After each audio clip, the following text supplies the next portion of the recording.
Jadi kemampuan kelompok kami sebagai anak bangsa Indonesia perlu dibanggakan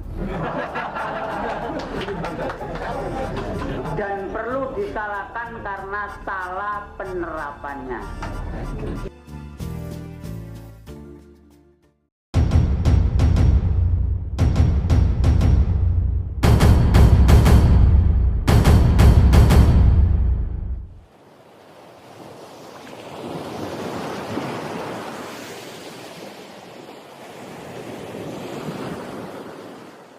Pada hari ke-13 pasca kejadian, Inspektur 2 Polisi Anang Kusnadi menemukan nomor seri lain yang ada pada salah satu bagian mobil. Jadi di mobil Mitsubishi L300 terdapat 3 nomor seri. Pertama, nomor mesin yang sudah hancur akibat ledakan dan sudah tidak bisa ditemukan. Kedua, nomor rangka yang sebelumnya salah terbaca. Dan yang ketiga adalah nomor kir yang kebanyakan orang awam jarang mengetahui, karena di STNK memang tidak tertera. Kemudian nomor kir inilah yang ditemukan Pak Anang Kusnadi. Nomor tersebut adalah DPR 15463. Menurut penjelasan dari Dinas Perhubungan, nomor itu adalah nomor seri khusus untuk mobil pariwisata dan dicetak oleh Dinas Perhubungan. Selanjutnya, atas koordinasi dengan berbagai pihak, diketahui bahwa mobil Mitsubishi L300 dengan nomor kir DPR 15463 memiliki nomor rangka L300B011230. Jadi sebelumnya telah terjadi kesalahan interpretasi atau pembacaan angka nomor seri oleh tim Lab 4. Penyelidikan selanjutnya menunjukkan bahwa mobil L300 dengan nomor rangka tersebut memiliki nomor polisi DK1324BS atas nama anak Agung Ketut Adi, yang telah menjualnya kepada orang lain 9 tahun yang lalu. Polisi membutuhkan waktu berhari-hari untuk melacak pemilik terakhir mobil, karena harus melakukan pemeriksaan manual di database Polri. Akhirnya, setelah melakukan pemeriksaan tersebut, diketahui bahwa pemilik terakhir dari mobil Mitsubishi L300 tersebut adalah Amrosi yang berasal dari desa Tenggulun, Lamongan.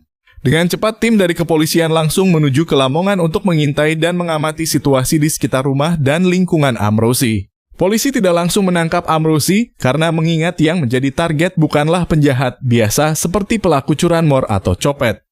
Kuat dugaan pelaku memiliki senjata api atau peledak yang sewaktu-waktu siap digunakan.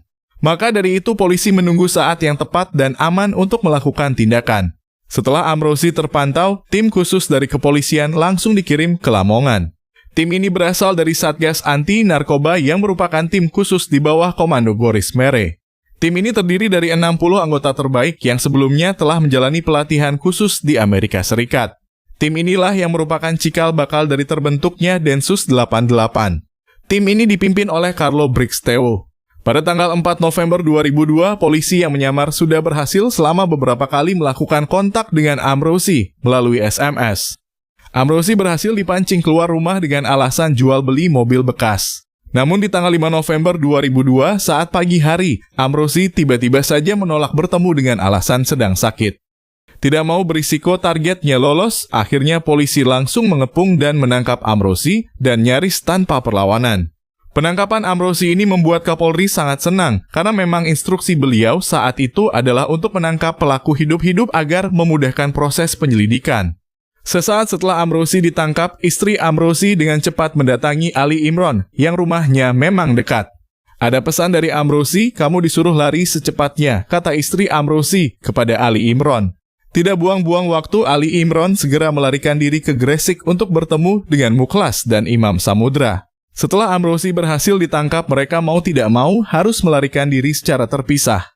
Muklas memberikan tambahan uang sebanyak 1 juta rupiah kepada adik tirinya tersebut. Kemudian Ali Imron melarikan diri ke Kalimantan bersama dengan muridnya, yaitu Hamzah. Mereka berdua menyeberang ke Kuala Pembuang, Kalimantan Tengah menggunakan kapal pengangkut kayu dari Lamongan. Setelah sampai di Kalimantan Tengah, mereka melanjutkan perjalanan menuju Kalimantan Timur. Ali Imron dan Hamzah menuju muara Sungai Mahakam di wilayah Tanjung Barukang, Samarinda. Di sana, mereka sudah ditunggu oleh Mubarok yang telah lebih dulu melarikan diri setelah berita penangkapan Amrosi tersebar. Ali Imron dan Mubarok menyamar sebagai penjaga tambak milik salah satu orang kaya di Samarinda. Setelah menangkap Amrosi, tim dari kepolisian berhasil menyita beberapa dokumen penting termasuk daftar nomor ponsel. Barang bukti ini membantu Polri dalam menangkap pelaku lain secara berurutan di Jawa Barat. Polisi berhasil menangkap Abdul Rauf dan Yudi di Ciruas, Serang, Banten pada tanggal 20 November 2002. Mereka berperan sebagai pemeran pembantu dalam aksi bom Bali 2002. Keduanya juga terlibat dalam perampokan toko emas Elita di kota Serang, Banten. Pada saat itu, Imam Samudra membuat 2 bom rakitan kecil dan meletakkannya di 2 tempat berbeda untuk mengalihkan perhatian polisi agar perampokan berjalan lancar. Kemudian hasil dari perampokan ini diserahkan kepada Imam Samudra untuk selanjutnya disimpan di bank oleh Umar Patek. Hasil perampokan inilah yang kemudian digunakan untuk menutup kekurangan dana operasi, seperti membeli motor dan menyewa mobil tambahan. Kenapa mereka jihad menggunakan uang hasil perampokan yang sudah pasti haram? Karena menurut keyakinan mereka, merampok orang kafir hukumnya boleh asalkan hasilnya digunakan untuk jihad. Sekali lagi, ini hanya benar menurut keyakinan mereka saja. Kemudian dari ponsel Abdul Rauf, polisi berhasil menemukan jejak Imam Samudra menggunakan Direction Finder, alat pendeteksi sinyal milik Australia. Melalui sinyal HP dan jejak emailnya, Imam Samudra terpantau berada di sebuah warnet di Cilegon. Tapi saat petugas kepolisian datang, Imam Samudra sudah pindah ke Pelabuhan Merak. Dia diduga akan menyeberang ke Lampung menggunakan bus. Jumat tanggal 22 November 2002, berdasarkan pantauan sinyal ponsel, Imam Samudra masih berada di wilayah Pelabuhan Merak. Tim kepolisian yang dipimpin oleh Goris Mere, Carlo Briggs Tewu, dan Martinus Hukom langsung disebar di sekitar pelabuhan. Mereka menyamar sebagai pengamen, pedagang asongan, dan calo tiket. Martinus Hukom sempat mencurigai salah satu penumpang yang duduk di dekat jendela.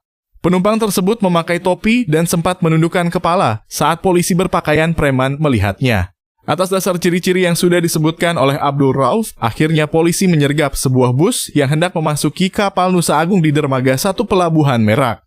Menjelang maghrib, Imam Samudra alias Abdul Aziz berhasil ditangkap di dalam bus Kurnia yang akan menuju ke Lampung. Imam Samudra ditangkap pukul 17:30 waktu Indonesia Barat tanpa perlawanan, serta tidak ditemukan senjata pada saat penangkapan. Martinus Hukom yang duduk di samping Imam Samudra menepuk pahanya lalu berkata, "Kamu Imam Samudra pelaku bom Bali." Imam Samudra jelas menyangkal tuduhan itu. Dia mengaku bernama Faiz sambil mengeluarkan paspor atas nama Faiz Yunsar. Petugas justru semakin yakin kalau dia memang Imam Samudra. Mereka langsung membawa Imam Samudra ke dalam mobil polisi, selanjutnya menuju ke Polres Serang, Banten. Di sana, Imam Samudra diinterogasi dengan berbagai cara tentang keterlibatannya dengan bom Bali. Namun, Imam Samudra hanya menjawab singkat, "Ya, saya terlibat dalam bom Bali." Tapi ketika polisi bertanya tentang siapa saja rekan-rekannya, Imam Samudra malah membentak petugas dan mengatai petugas togut. Intinya, dia menolak untuk menjawab lebih lanjut. Malam itu juga Kapolri Dai Bahtiar turun tangan langsung untuk menginterogasi Imam Samudra. Menurut Kapolri, awalnya Imam Samudra tidak mau menjawab pertanyaan-pertanyaan dari Kapolri. Namun setelah memakai pendekatan spiritual, Imam Samudra akhirnya luluh dan menceritakan semuanya kepada Kapolri. Besok harinya Imam Samudra diterbangkan ke Bali untuk dilakukan penyelidikan lebih lanjut. Pada tanggal 3 Desember 2002, kurang lebih 2 minggu setelah penangkapan Imam Samudra, otak bom Bali lainnya, Kakak Amrozi yaitu Muklas alias Ali Gufron, ditangkap di Klaten, Jawa Tengah. Muklas adalah ketua atau pimpinan wilayah Singapura dan Malaysia. Saat ditangkap, Muklas sempat melakukan perlawanan dengan merebut pistol polisi. Setelah beberapa saat melakukan perkelahian, Muklas akhirnya berhasil dilumpuhkan dan ditangkap. Di rumah tempat penangkapan tersebut, polisi menemukan berbagai amunisi. 7 pucuk senjata M16 dan 20 pistol. 5 diantaranya adalah rakitan lokal. Lalu beberapa buku panduan jihad juga disita oleh polisi dari tempat persembunyian Muklas. Hari itu juga Muklas diterbangkan ke Bali untuk diperiksa lebih lanjut. Di malam hari pada tanggal 12 Januari 2003, Ali Imron yang saat itu sedang berada di Tambak mendengar berita melalui radio RRI Kalimantan bahwa dirinya telah ditangkap polisi di Kuala Pembuang, Kalimantan Tengah. Tempat yang dimaksud adalah tempat pertama kali Ali Imron tiba di Kalimantan sejak dari Lamongan. Meski berita itu tidak benar, Ali Imron meyakini bahwa posisi polisi sudah dekat. Dia pasrah, dia yakin tidak akan bisa lolos. Apalagi saat itu dia berada di pulau terpencil dan di tengah tambak. Untuk melarikan diri harus menunggu speedboat jemputan lebih dulu, mau berenang juga tidak memungkinkan. Akhirnya dia pasrah dan menunggu takdir. Kemudian pada 13 Januari 2003, sesuai dengan apa yang sudah dia prediksi sebelumnya, 2 speedboat yang ditumpangi anggota polisi mendekat ke gubuknya. Tanpa perlawanan, Ali Imron dan Mubarok ditangkap dengan mudah oleh tim pimpinan Carlo Brixteu.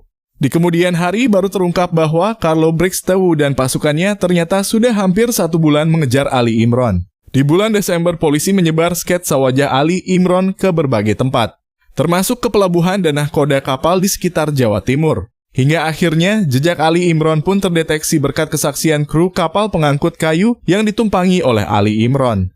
Hampir 3 minggu lamanya, polisi terus mengikuti jejak Ali Imron. Polisi saat itu cukup beruntung karena Ali Imron dan Mubarok tidak punya akses lain untuk melarikan diri. Di minggu yang sama, Martinus Hukom dan Bekto Suprapto mengejar pelaku lain di Jawa Tengah. Mereka berhasil menangkap pelaku utama lainnya, yaitu Sawad, Abdul Goni, dan Jack Harun. Pada bulan Juni 2003, sang ahli penyamaran Idris ditangkap di Medan. Meskipun bukan pengatur rencana dan merakit bom, Idris juga memegang peranan cukup penting di tim bom Bali ini. Setelah beberapa pelaku utama bom Bali ditangkap, mereka dikumpulkan di Polda Bali untuk diambil dan dicocokkan keterangannya antara satu dengan yang lainnya. Di sini polisi mengalami sedikit kesulitan saat menggali informasi dari Imam Samudra dan Amrozi. Imam Samudra terang-terangan menolak berbicara ketika penyidiknya non-muslim. Dia menginginkan penyidik yang sesama muslim. Polisi yang muslim di Bali banyak, tapi belum tentu memiliki keahlian khusus dalam menyidik tersangka dengan kasus sebesar ini. Polisi akhirnya memilih penyidik khusus yang memiliki pengetahuan agama di atas rata-rata untuk mengimbangi Imam Samudra. Sama halnya dengan Amrozi yang juga tidak mau berbicara banyak kepada petugas. Saat petugas menggunakan cara tegas, Amrozi tetap tutup mulut. Akhirnya penyidik kepolisian menggunakan pendekatan budaya dan agama. Mereka berdua dijanjikan bisa beribadah lebih nyaman jika kooperatif. Seperti kemudahan untuk wudhu lebih dulu dibanding tahanan lain agar bisa sholat di saf atau baris terdepan. Interogasi pada mereka berdua juga tidak dilakukan di ruang penyidik dan di depan komputer, melainkan di kantin atau wisma tamu Polda Bali. Kebetulan saat itu adalah bulan Ramadan, petugas yang diberi wewenang untuk menggali keterangan dari Amrozi juga ditugasi untuk mengantarkan menu berbuka untuk Amrozi. Petugas ini sempat disindir oleh Amrozi agar memberinya kurma sebagai makanan pembuka. Hal tersebutlah yang kemudian dijadikan celah oleh polisi untuk meluluhkan hati Amrozi. Dan ternyata terbukti benar. Setiap memasuki waktu berbuka puasa, polisi memberikan sedikit kurma kepada Amrozi sambil berbincang. Hal ini dilakukan berulang kali hingga polisi mendapatkan banyak informasi penting dari Amrozi. Keterangan yang didapat dari Amrozi ini sudah cukup untuk dibawa ke dalam pengadilan. Kemudian, proses sidang pengadilan pun digelar. Sidang disiarkan secara langsung di TV-TV swasta Indonesia dan juga media-media luar negeri seperti BBC, CNN, CNBC, dan lain-lain. Sidang berjalan relatif cepat dan lancar karena semua pelaku langsung mengakui perbuatannya. Pada 7 Agustus 2003, Amrozi divonis hukuman mati. Usai vonis hakim dibacakan, Amrozi justru tersenyum dan mengacungkan 2 jempolnya pada wartawan dan pengunjung yang hadir di ruang sidang. Kemudian 10 September 2003, giliran Imam Samudra yang divonis hukuman mati oleh majelis hakim. Tanpa ragu, Imam Samudra langsung meneriakkan takbir usai hakim mengetuk palu. Lalu pada 2 Oktober 2003, giliran Muklas alias Ali Gufron yang juga dijatuhi vonis hukuman mati. Mereka bertiga justru bahagia dijatuhi vonis hukuman mati karena mereka menganggap bahwa hukuman mati jauh lebih mulia daripada minta grasi atau pengampunan dari presiden. Ketiga pelaku utama ini kemudian dieksekusi mati oleh regu tembak pada November 2008 di penjara Pulau Nusa Kambangan. Untuk pelaku lainnya yaitu Sawad, Abdul Goni, dan Mubarok divonis hukuman penjara seumur hidup. Idris divonis 10 tahun penjara, sedangkan anggota baru yang menjadi perakit timer bom, Jack Harun, divonis 6 tahun penjara. Sedangkan untuk Ali Imron, dia divonis hukuman penjara seumur hidup. Kenapa Ali Imron tidak dihukum mati padahal perannya juga banyak di dalam kejahatan ini? Bahkan dia juga sebagai koordinator lapangan di tim pelaku bom Bali. Saya sebagai koordinator lapangan pengeboman di Bali. Karena dari awal, Ali Imron sangat kooperatif kepada polisi. Ali Imron juga mengaku bersalah dan menyesali perbuatannya. Saya bersumpah karena saya orang Islam, wallah, Apa yang ada di Bali, kejadian peledakan bom itu adalah murni dari kelompok kami. Jadi kemampuan kelompok kami sebagai anak bangsa Indonesia perlu dibanggakan dan perlu disalahkan karena salah penerapannya. Penyesalan Ali Imron ini sempat disindir oleh Imam Samudra. Kata Imam Samudra, darah Ali Imron di akhirat nanti berbau busuk karena sudah mengkhianati perjuangan. Di kemudian hari, Ali Imron malah terlibat aktif bersama Polri menangkal terorisme. Lalu muncul pertanyaan, jika memang menyesal, kenapa Ali Imron tidak menyerahkan diri saja saat itu? Karena aturan di Al-Qaeda dan Jamaah Islamiyah menyerahkan diri itu hukumnya haram.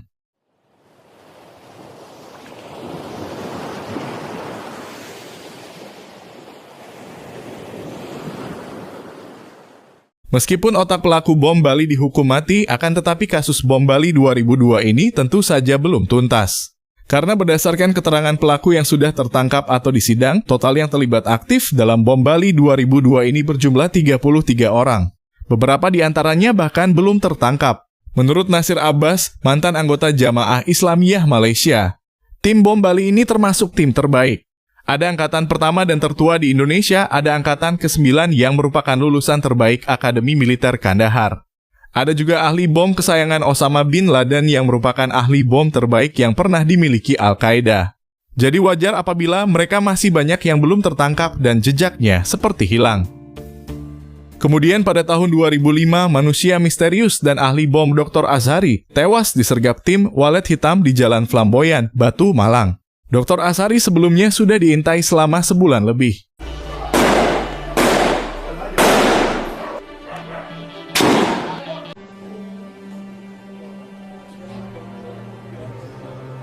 Tahun 2010, giliran Dulmatin, salah satu petinggi di Jamaah Islamiyah yang sempat melarikan diri ke Filipina, tewas ditembak Densus 88 saat penyergapan di Pamulang. Dulmatin merupakan anggota dengan kemampuan yang lengkap. Selain ahli bom, dia juga ahli IT dan mahir dalam merekrut anggota. Kemudian di tahun 2011, Umar Patek ditangkap di Pakistan. Umar ditangkap secara tidak sengaja setelah menjadi buronan selama 9 tahun. Awalnya dia hanya dikarantina oleh pihak keamanan Pakistan karena ada kerusuhan di Abbottabad. Karena dikarantina berhari-hari itulah kumis dan brewok Umar Patek yang awalnya dicukur habis, kemudian tumbuh semakin lebat. Di saat yang bersamaan, seorang petugas Pakistan mulai curiga. Dia seperti mengenali sosok yang ada di depannya itu. Untuk memastikan, lalu petugas ini menghubungi temannya untuk memeriksa data buronan Interpol Pakistan. Saat dilihat salah satu foto buronan, ternyata persis dengan Umar Patek.